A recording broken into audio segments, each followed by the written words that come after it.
आज आपण सर्वांच्याच आवडीचे मस्त असे गव्हाच्या पिठाचे जिरा बिस्किट बनवतोय। बिस्किटांना रंग आणि टेक्स्चर तर पहा काय मस्त असं आलेलं आहे। घरातीलच साहित्यांमध्ये आपण आज ही बिस्किटे बनवलेली आहेत। यासाठी आपण ओव्हनचा वापर केलेला नाहीये, कढईमध्येच आपण ही बिस्किटे बनवणार आहोत। त्यामुळे अगदी सर्वांनाच ही बिस्किटे अगदी सहज बनवता येणार आहेत। लहान मुलं तर इतके आवडीने खातात ना की काय सांगू तुम्हाला। मस्त गरमागरम वाफाळलेल्या चहासोबत ही जिरा बिस्किट तर अप्रतिमच लागतात। मला तर ना ही बिस्किटे बनवल्यानंतर माझ्या लहानपणीचीच आठवण आली, कारण लहानपणी ना असाच मस्त गरमागरम चहा आणि त्यासोबत खुसखुशीत असे हे जिरा बिस्किट खाण्याची मजा काही औरच असायची। असो, तुम्हाला जर का माझ्या सर्वच रेसिपीज आवडत असतील तर चॅनेलला जरूर सबस्क्राइब करा, म्हणजे अशा छान छान रेसिपीज तुम्हाला पाहता येतील। चला तर मग फ्रेंड्स, पटकन वेळ न घालवता रेसिपीला सुरुवात करूयात। सर्वात अगोदरची सुरुवातीची अगदी महत्त्वाची स्टेप म्हणजे आपल्याला कढई प्रीहीट करून घ्यायची आहे। कुठलीही जाड तळाची कढई इथे वापरायची आहे। अर्धी वाटी इथे आपल्याला दाटसर अगदी तूप लागणार आहे। थोड्या वेळकरिता मी हे तूप फ्रीजमध्येच ठेवून घेतलं होतं। अशा पद्धतीने घट्टसर असंच आपल्याला इथे हे तूप वापरायचं आहे। तुपाच्या ऐवजी तुम्ही इथे बटरचाही वापर करू शकता। अर्धी वाटी इथे मी तूप घेतलं, त्यानंतर अर्धी वाटी आपल्याला गूळ घालायचा आहे। यामध्ये गूळ शक्यतो असा हाताने फोडून घाला, म्हणजे काय होणार आहे की अगदीच पटकन ह्या तुपामध्ये आपल्याला गूळ मस्त असा पटकन मिसळून घेता येईल। गुळाच्या ऐवजी तुम्ही इथे पिठी साखरेचा वापर केला तरी पण चालणार आहे, तुमच्या आवडीनुसार। इथे मी गूळ फोडूनच घेतला होता, पण काही मोठे मोठे खडे राहिले आहेत तर ते मी हाताने असे मोडून घेते। आता आपल्याला चमच्याच्या मदतीने हे तूप आणि गूळ जो आहे ना तो अगदी एकत्र आपल्याला छान मिसळून घ्यायचा आहे। अगदी त्याचा रंग बदलेस तोपर्यंत आपल्याला हे मस्त असं फेटून घ्यायचं आहे एकसारखं। 5 ते 7 मिनिटाचा वेळ याकरिता लागतो, तर तेवढा द्यायचा आहे बरं का। तुमच्याकडे जर का क्रीम बनवण्याचा ब्लेंडर असेल तर तुम्ही त्याचाही इथे वापर करू शकता। एकसारखं हे तूप आणि गूळ फेटून घेतल्यानंतर साधारण अशा पद्धतीने हे बॅटर इथे तयार झालेलं आहे। त्यानंतर यामध्ये आपल्याला 1 वाटी गव्हाचं पीठ घालायचंय। साहित्यांचं प्रमाण मोजताना तुमच्या घरातील कोणतीही एकाच प्रकारची वाटी फिक्स करा आणि त्याने साहित्य मोजा, म्हणजे प्रमाण चुकणार नाही। आता इथे आपल्याला 2 चमचे जिरे घालायचे आहेत। छोटा 1 चमचा यामध्ये मीठही घालून घेऊयात, कारण ही जिरा बिस्किट स्वीट आणि सॉल्टी म्हणजे थोडेसे गोड आणि थोडेसे खारट अशाच चवीची लागतात, त्यामुळे मीठ आवर्जून घालावं। सर्व साहित्य पुन्हा एकदा आपल्याला व्यवस्थित मिक्स करून घ्यायचंय, मिसळून घ्यायचंय। यामध्ये एक्स्ट्राचं दूध वगैरे घालण्याची अजिबात आवश्यकता नाही, पण तुम्हाला जर का पीठ जास्त कोरडं वाटलं तर तुम्ही अगदी 1-2 चमचे दूध यामध्ये घालू शकता। आपण घेतलेल्या तूप आणि गव्हाच्या पिठाच्या या प्रमाणामध्ये बिस्किट अगदी व्यवस्थित बनवून तयार होतात। अजिबात इथे मला दुधाची आवश्यकता लागली नाहीये। हलक्या हलक्या हाताने आपल्याला हे पीठ आणि तूप एकत्र असं करून घ्यायचंय। खूप जास्त रगडायचं नाही किंवा खूप जास्त याला मळवून घ्यायचं नाहीये। हलक्या हलक्या हाताने फक्त आपल्याला हे पीठ असं एकत्र जमा करायचंय। जसं जसं आपण हे पीठ तुपामध्ये मिक्स करत जाऊ ना, तसं तसं आपलं हे तूप पातळ होऊ लागतं आणि गव्हाच्या पिठामध्ये छान एकत्रित असं होऊन जातं। तुम्ही इथे पाहू शकताय, खूप जास्तही इथे मी हाताने मळलेलं पीठ नाहीये। त्यानंतर चमच्याने हे पीठ थोडंसं मिळून आल्यानंतर हाताने फक्त याचा गोळा असा तयार करून घ्यायचा आहे। थोडा अगदी हा गोळा जेव्हा मिळून यायला लागतो किंवा एकत्रित असं हे पीठ जेव्हा तयार होतं त्यावेळेस आपल्याला इथे बटर पेपरचा वापर करायचा आहे।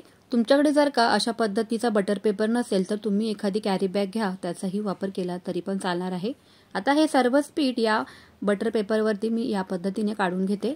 कॅरी बॅगचा जरी तुम्ही इथे वापर करत असाल तरी अगदी मी दाखवते त्याच पद्धतीने आपल्याला हे पीठ फोल्ड करून घ्यायचंय, म्हणजे यांना बिस्किटांचा आपल्याला आकार किंवा शेप देऊन घ्यायचा आहे। हलक्या हलक्या हातांनीच आपल्याला इथे हे काम करायचं आहे। खूप जास्त जोर लावायचा नाही, म्हणजे पीठ खूप जास्त आपल्याला मळायचं नाहीये, म्हणजे त्याच्यामधला जो काही खुसखुशीतपणा आहे किंवा क्रंचीपणा आहे तर तो निघून जातो, म्हणून इथे आपल्याला असं करायचं नाही। थोडंसं प्रेस करत करत आपल्याला या पिठाला बाइंडिंग करून घ्यायचं आहे आणि हळूहळू आपल्याला बिस्किटांचा शेप यांना देऊन घ्यायचा आहे।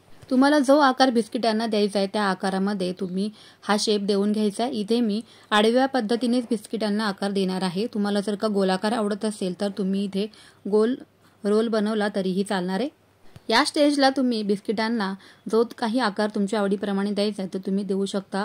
तुमच्याकडे जर का कुकीज कटर असेल तर तुम्ही त्याचाही इथे वापर करू शकता, परंतु सगळ्यांकडेच कुकी कटर अवेलेबल नसल्यामुळे इथे मी या पद्धतीने बिस्किटांना शेप देऊन दाखवत आहे। तुम्ही बघू शकताय मस्त असं बाइंडिंग देखील पिठाला आलेलं आहे आणि आकार देखील अगदी परफेक्ट।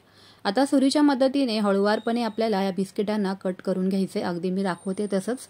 खूप पटापटा किंवा घाईघाईमध्ये ही बिस्किटं कापायची नाहीत, अगदी हळू आपल्याला हे काम करायचं आहे। बिस्किटे बेक करून घेण्यासाठी तुम्ही एखाद्या खोलगट स्टीलच्या प्लेटचा वापर केला तरी पण चालणार आहे। कढईमध्ये जी प्लेट मावेल तुमच्याकडे असणारी तर ती प्लेट तुम्ही इथे घ्यायची आहे, किंवा तुमच्याकडे जर का एअर फ्रायर असेल किंवा मग ओव्हन असेल तर त्यामध्ये सुद्धा तुम्ही ही बिस्किटं बेक करू शकता। आता इथे मी एअर फ्रायरमध्ये सुद्धा ही बिस्किटं कशी बेक करता येईल ते देखील पुढे सांगितलेलं आहे। बिस्किटे बनवण्याची सर्वात सोपी पद्धत तुमच्यासोबत मी शेअर केलेली आहे। लहान मुलं तर इतक्या आवडीने खातात ना की बाहेरून बिस्किटं आणण्याची गरजच नाही। बाहेरून सुद्धा ज्यावेळेस आपण बिस्किट आणतो ना तर त्यामध्ये पाम ऑइल किंवा मग डालडा असं काही मिक्स केलेलं असतं, म्हणून ते आपल्या आरोग्यासाठी हानिकारक आहे। म्हणूनच घरच्या घरी तुम्ही अशी हे बिस्किटं अगदी सोप्या पद्धतीने खुसखुशीत असे बनवू शकतात। एक प्लेट मी कढईमध्ये ठेवणार आहे आणि दुसरी प्लेट एअर फ्रायरमध्ये ठेवून घेणार आहे। कढई चांगल्यापैकी प्रीहीट झालेली आहे, तुम्ही बघू शकताय। आता यामध्ये आपल्याला ही प्लेट हळूवार पद्धतीने ठेवून घ्यायची आहे। तुमच्याकडे एक स्टीलची प्लेट असेल तरी पण चालणार आहे। प्लेटमध्ये बिस्किटे ठेवल्यानंतर ती व्यवस्थित सेट करून घ्यायची आणि अगदी 20 ते 25 मिनिटांकरता आपल्याला हे बेक करून घ्यायचे आहेत। यावरून अगदी हवाबंद झाकण आपल्याला ठेवायचं आहे। झाकणावरती थोडासा गॅप असल्यामुळे नॅपकिनचा वापर मी करणार आहे त्यावर ठेवण्यासाठी। आता इथे मी एअर फ्रायरमध्ये सुद्धा दुसरी प्लेट ठेवून घेते। ओव्हनमध्ये सुद्धा तुम्ही 180 डिग्रीवर अगदी 7 ते 8 मिनिटांसाठी किंवा 10 मिनिटांसाठी मध्ये मध्ये लक्ष द्यायचं आहे आणि मग ही बिस्किटं अगदी खुसखुशीत आणि क्रंची असे बेक करून घेऊ शकता। अगदी सोपी पद्धत आहे। 20 मिनिटांनंतर इथे आपली बिस्किटं चेक करायची आहेत। हलकासा रंगही बदललेला आहे। दुसरी बाजू उलटपलट अशी करून घ्यायची आहे। दुसऱ्या बाजूने म्हणजे खालची बाजू जी आहे ती जास्त खूप डार्क होऊन जाते, तर तुम्ही दोन्ही बाजूने एकसारखे असे मध्ये मध्ये उलटपलट करून घेऊ शकतात। नाही केले तरीही काहीच हरकत नाहीये।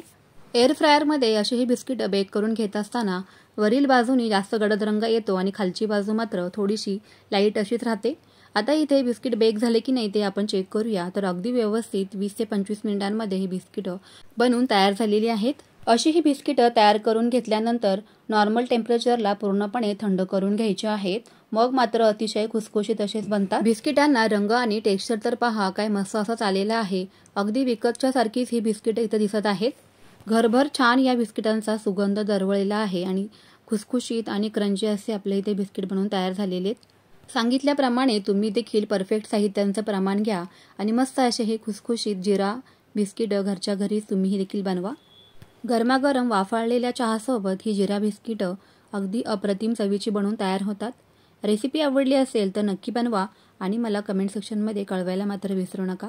सर्वजण व्हिडिओ मात्र पाहतात पण लाईक करायचे विसरून जातात, तर तसं करू नका। तुमच्या फ्रेंड्स आणि फॅमिलीसोबत जास्तीत जास्त रेसिपी शेअर पण करा।